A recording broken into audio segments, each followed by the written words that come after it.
Buying a home in a golf community isn't just about the house, it's about the total lifestyle. But buyers make these same mistakes over and over again, and I'm going to tell you about them today so it will save you time, happiness, and money. We're talking tee times, social clicks, hidden fees, these things that buyers don't think about until it's too late. Let's break it down so you don't regret your dream move. Hi, I'm Nicole Cooper, UT Golf alum and real estate pro, and I've been helping people buy and sell homes in the Austin area for over 15 years, especially in golf communities. You see, I don't just know the market, I have walked all of these fairways. So if you're looking for which community is right for you, you are in the right spot. So whether you're a serious golfer, a social butterfly, or just like that country club vibe, this guide will help you make the right choice. I have 5 tips for you, and you don't want to miss number 4. If you stick around to the end, I have a bonus for you. You're going to like it, and you will know which community is best for you and how to choose it by the end. Let's get started. The number 1 mistake buyers make when choosing a golf course community is overlooking the social scene and the ease of use. And here's what I mean by that. Not everybody wants the same amount of activities. Some are more golf centric, some are more party centric. And then how easy is it to use? Well, can you get a tee time? Can you partake in all the parties, or do they get sold out? Do you get to do the chef's table, or is it sold out? So here are some examples. Let's compare Spanish Oaks with the Hills and let's say the UT Club. At Spanish Oaks, it's actually Spanish Oaks Golf Club. So it is very much focused on the golf, and you're not going to have as many social activities as the Hills and the UT Club. At the Hills, they've got 4 golf courses there and a large membership. They're always driving the community together. It is a big party there. They want people to interact and be social outside of golf too. UT Club, well, huge membership, always a party. During football season, they have pep rallies at the club. They have live music. It's always moving and shaking at the UT Club. So if you want a more slowed down vibe, golf centric, you might lean towards a Spanish Oaks. If you want more kind of opportunity to make friends quicker, you might go to the Hills or UT Golf Club. So these are the little nuances you need to think about before you pay the big initiation fee and regret it later. Back to those tee times. It's important to know how they operate, how far in advance you get to make the tee times, how busy is it on the weekend, can you get a tee time? Wink, wink, you need to make some calls or call me, because there are some clubs that it's almost impossible to get a tee time on the weekend, especially during football season, if you know what I mean. How often do your guests get to play? Can you have the same guests play over and over, or are they limited to the amount of rounds they can play with you?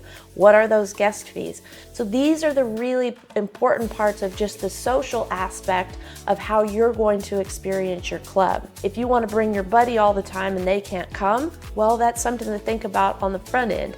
If you want to play every Sunday morning at 9 o'clock and you can't get a tee time then, definitely a big parameter to think about before you make that plunge. So this is the number 1 mistake, the overall social vibe of the club. Mistake number 2, the actual golf course and its difficulty. If you are a serious golfer or you are a social golfer, that's a huge difference in what kind of style of golf you may like. Let's just compare, let's say, Westlake Country Club to Barton Creek. They're right next to each other, but completely different. Westlake Country Club would be more in line with the social golfer, a little bit easier golf course to get around than, say, the Foothills at Barton Creek. The more experienced golfer, maybe that PGA wannabe level golfer, may choose Spanish Oaks, may choose UT Golf Club. So you really want to get out there and look at the length of the course, the undulation in the course, how fast they normally keep their greens cut. All of those things are really important to the actual golf aspect of things. And then if you are one of those more serious leaning golfers, Do they have a great practice facility? Some of them do, some of them don't. UT Club, amazing practice facility. They not only have a double-ended driving range where the UT men's and women's golf team are out there all the time practicing, they have the Jordan Spieth Lower 40, which is 6 little short par 3 holes where you can practice your short game all the time, bunkers everywhere. Same at the Hills Country Club. They have an enormous practice facility. They have lots of lessons out there. They also have 3 practice holes, a par 4, a par 5, and a par 3. You can head out there and they all have bunkers you can practice out of and things. So, and then you take the flip side of that, maybe go to River Place and it's just got a really small driving range. So if you are interested in getting better at the game, then you really need to also know what practice area you've got. And from the flip side of the coin, if you are on the more social side of golfing, you don't want a golf course that's going to be so hard that it's not fun to play. You don't want to have to make long carries over water and long carries over ravines all the time and never get it over the water. So it's really important to really just enjoy that golf course and feel the vibe of it before you make the decision. The third mistake I see buyers come upon is the HOA dues and underestimating the overall cost. So in the Austin area currently we have 11 private clubs and the initiation fee ranges from $12,500 all the way to $200,000. So that's just to get in. But from there you have monthly fees and all of them vary based on the club and what you get. And generally speaking, the higher the initiation fee, the higher the monthly dues as well. But that's really important to know. And also note with those dues, what comes with it? Is it you get to go and show up and play anytime and that's included, or you have to pay a cart fee in addition to the dues? Is there a food and beverage minimum? Oftentimes there is.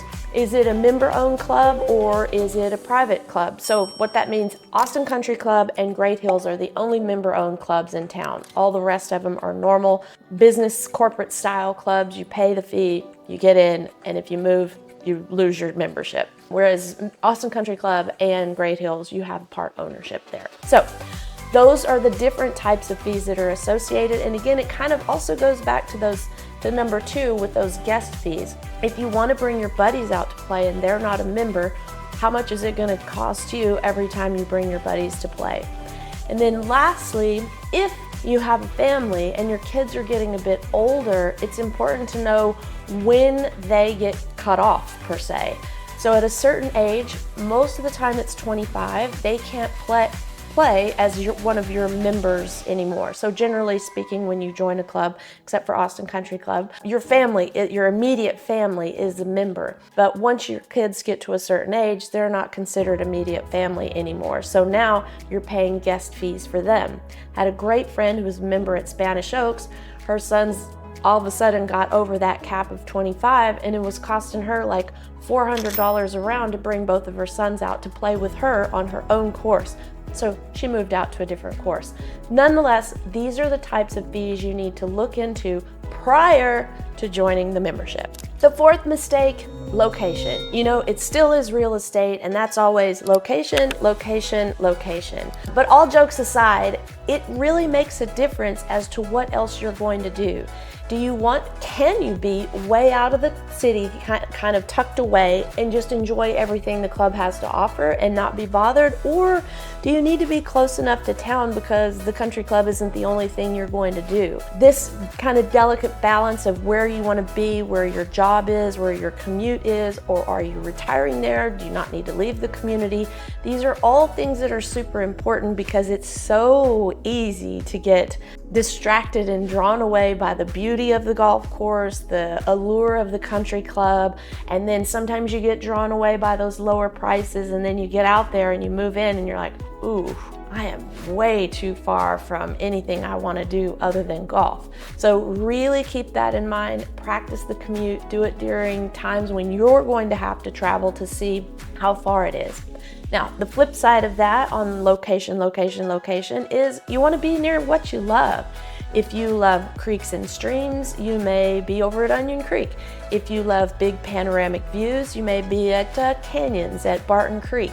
If you love maybe a lot of trees, oak trees, you might be over at Driftwood. in driftwood. So kind of the lay of the land will determine a little bit about what you like. If you want to be near the lake, then you're probably going to be in Lakeway. Now, one thing to note, well, of course, Austin Country Club is on Lake Austin, but that membership list is a long time to get in. So if you want to get into Austin Country Club, you need to put your name on the list 5 years ago and get you some referrals. But you can get in. If you need some referrals or you need some introductions, let me know. I can introduce you to some members that are there now, and then you get on the waiting list. But until then, there are no other lakefront courses until Travis Club. It is scheduled to be online. They originally had it at fall of 2025, but let's call it beginning of 2026. That golf course will be on Lake Travis. So we're all very excited for that one to open and can't wait to see the views that they have. I've been out there many times, but they didn't have the golf course quite grass on it. I could see where the holes are gonna be, but anyway, stick around because we'll be updating that all the time throughout until they open, because it's super cool. Going a little further out, Laura Loma out in Spicewood, that one will be on the Pedernales River, kind of Lake Travis-ish, but those are the only two, plus Austin Country Club, that are currently on the lake. The others are kind of lake adjacent. So these are all things you need to ask yourself. Do I need a boat in addition to my country club, or do I like the city life? Do I need to be closer to town? The fifth mistake is overlooking the amenities. Now, oftentimes, if you are a family package, not everyone in the family plays golf. So you're going to want to look at the pool, the tennis, the fitness, all of those other things in addition to the golf, and see if it fits. Or if you're just more of a social golfer and you want to just really partake in the community aspect, then looking at all these amenities is going to be super important. For example, if you join the Hills of Lakeway, you've got the World of Tennis, which has umpteen tennis courts out there, pickleball, all the things, a couple of swimming pools, one in the shape of a tennis racket, got the spa and wellness center and all those things. Same thing at Barton Creek. Well, Barton Creek has 4 golf courses. They have the Omni Hotel as the center of the original 2. So everything spa and wellness you can imagine is right there at Barton Creek. They have putting greens for the kids. They have multiple pools, multiple dining areas, things like that. If you go to one of the older courses, one of the lower initiation fees, say like River Place, there's just not as much there. It's an older club. They do have tennis, racket sports, and a fitness room, but it's just not on the same level. So you're going to want to check out all of those offerings that each club has for you. And if you like to dine at the club, you're going to want to test it out. See if it, some of them have multiple options like the Hills and Barton Creek. Others, there's the one dining room. Do you like it? Does it feel good? Does the food taste good? That's all really important because you're going to be there a lot. And one more thing that goes along with the amenities is the social activities. Every club tries to get their community together, get the members meeting each other.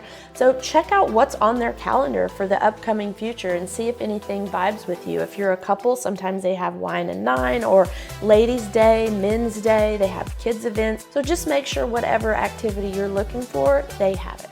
You've made it to the bonus tip. Thanks for sticking around. The bonus tip is try before you buy. You heard it. They will all allow you to come out. They'll feed you, wine and dine you, and let you play the golf course if you're seriously considering buying in the community. We can hook up those appointments for you. We do it all the time. I have connections at all of the golf courses, and they love to entertain potential new members because everybody wants a full membership. It helps the vibe of the club. It helps the financials. It makes the world go round, etc., etc. So always know you can try before you buy, and we'll help you get that set up. So if you're thinking about buying in one of Austin's golf communities, I can help you find the perfect fit for your lifestyle. All you have to do is send us a text, shoot us an email, set up a Zoom call. We're always here to help you. All you have to do is reach out. Tell me, which one of these mistakes surprised you the most, or did you know them already? I'd love to hear it. Answer in the comments. I answer them all myself and would love to hear from you. So you heard it here. Don't overlook the social scene. Don't forget about the course usability. Understand all those hidden fees, know the location in and out, and lastly, don't overlook those amenities. Oh, and try before you buy. We're here for you. Let us know how we can help. Until next time, be kind to yourself and others. I can't wait to see you on the links.